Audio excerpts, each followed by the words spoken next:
الحمد لله رب العالمين والعاقبة للمتقين والصلاة والسلام على سيد المرسلين وعلى آله وأصحابه أجمعين أما بعد فأعوذ بالله من الشيطان الرجيم بسم الله الرحمن الرحيم لا تجدوا قوما يؤمنون بالله واليوم الآخر يودون من حاد الله ورسوله ولو كانوا آباءهم وأبناءهم أو إخوانهم أو عشيرتهم أولئك كتب في قلوبهم الإيمان. معزز سامعین و کرام و دیگر اساتذہ صاحبان، پیارے پیارے اسلامی بھائیوں اور بہنوں، السلام علیکم ورحمۃ اللہ وبرکاتہ. معزز سامعین کرام، آج میں نے آپ کے سامنے قرآن مجید فرقان و حمید میں سے ایک آیت مقدسہ تلاوت کی ہے. اللہ تبارک و تعالی جل مجد الکریم کا ارشاد گرامی ہے، تم کبھی نہ پاؤ گے جو لوگ اللہ تعالیٰ اور آخرت پر ایمان رکھتے ہیں وہ ان لوگوں سے محبت کرتے ہو جو اللہ اور اس کے رسول کی مخالف ہو، خواہ وہ باپ ہو، خواہ بیٹے ہو، خواہ بھائی ہو. یہ وہ لوگ ہیں جن کے دلوں میں اللہ تعالیٰ کا ایمان نقش کر دیا ہے.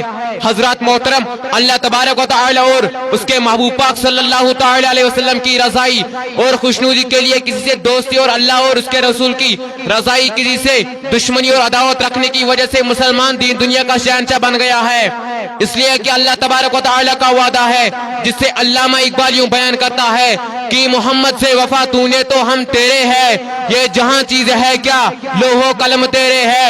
حضرات محترم، ان نام نہاد ملاؤں نے کہا حضور نبی کریم صلی اللہ علیہ وسلم کی روزہ اطہر کی نیت کر کے سفر نہیں کرنا چاہیے. افسوس کی بات یہ ہے کہ یہ لوگ خود اپنے بیوی کو لانے کی نیت کے سسرال کے گاؤں کا سفر کرے، مگر کوئی حرج نہیں. تاجدار مدینہ کے شہر جاتے وقت سرکار دو عالم کی روزہ مبارک کی نیت کر کے سفر نہیں کرنا چاہتے، بلکہ یہ ارادہ ہوا کہ مسجد نبوی میں 40 نمازیں پڑھنے کے لیے جا رہا ہوں. اللہ تبارک ان بد نصیبوں کو ہدایت نصیب فرمائے. ان لوگوں نے حضور اکرم صلی اللہ علیہ وسلم کے غلاموں کو تعلق بارگاہ رسالت سے توڑنے کی کوشش کی، مگر اعلیٰ حضرت نے ان کی سازش کو ناکام بنا دیا اور فرمایا تم تو کہتے ہو کہ مدینے والے کی سفر مدینے والے کی نیت سے نہ کرنا، مگر احمد رضا خان کا عقیدہ یہ ہے کہ ہم تو مکہ مکرمہ کا سفر بھی مدینے والے کی دربار اقدس کی حاضری کی نیت سے کرتے ہیں. آپ فرماتے ہیں حاجیوں آؤ شہنشاہ کا روزہ دیکھو، کعبہ تو دیکھ چکے ہو، اب کعبہ کا کعبہ دیکھو. حضرات محترم، میں عرض کر رہا تھا کہ منکروں نے درباری رسول مقبول صلی اللہ علیہ وسلم کی حاضری کی نیت سے سفر سے منع کیا. اعلی حضرت نے سرکار دو عالم کے غلاموں کو یہ بتا دیا کہ تم مکہ مکرمہ کا سفر مدینے والے کی نیت سے کرنا. ان نام نہاد ملاؤں اور انگریز کی تنخواہ داروں نے سیدھی سادہ مسلمانوں کی دل کی دنیا کو برباد کرنے کی کوشش کی. ان کی دلوں سے روئی محمد نکال دینے کے لیے من دون اللہ ولی آیات اولیاء اللہ پر چسپا کر دے. اولیاء اللہ اور اولیاء کرام کو غیر اللہ اور من دون اللہ کہا. سرکاری اعلی حضرت قدسی سریع العزیز نے کولی فعلی طریقے سے اولیاء اللہ کا مقام اور احترام و اکرام بتایا، چنانچہ آپ کی سیرت پاک کی کتابوں میں موجود ہے. آپ کبھی بھی مدینہ منورہ اور بغداد شریف کی طرف پاؤں پھیلا کرنا بیٹھتے تھے. میں عرض کر رہا تھا کہ منکروں نے لوگوں کے دلوں سے محبت رسول نکالنے کی کوشش کی، اولیاء اللہ سے دور رکھنے کی کوشش کی، مگر اعلی حضرت نے لوگوں کے دلوں میں اس کے رسول کی شمع روشن کی، محبت اولیاء کا چراغ جلایا.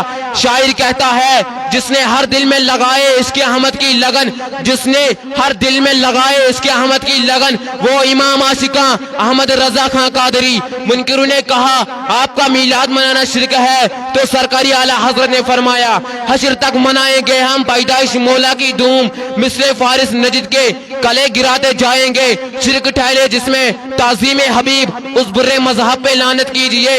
منکروں نے کہا کہ نماز میں آپ کا خیال بھی لانا گناہ ہے. اس کے جواب میں اعلی حضرت فرماتے ہیں تم تو کہتے ہو اگر نماز میں روح دو عالم کا خیال آ جائے تو نماز نہیں ہوتی. تو سنیں ہمارا عقیدہ یہ ہے کہ نماز تو وہ ہے جو خیال یار میں گم ہو کر پڑے جائے، بلکہ نماز تو یار کی نیند پر قربان کی جا سکتی ہے. یہ درباری محمد ہے، یہاں اپنوں کا کیا کہنا، یہاں سے خالی ہاتھ غیر بھی جایا نہیں کرتے. اللہ کریم کی بارگاہ اقدس میں یہ دعا ہے کہ وہ ہمیں ان مقبولان بارگاہ کی نقش قدم پر چلنے کی توفیق عطا فرمائے. آمین.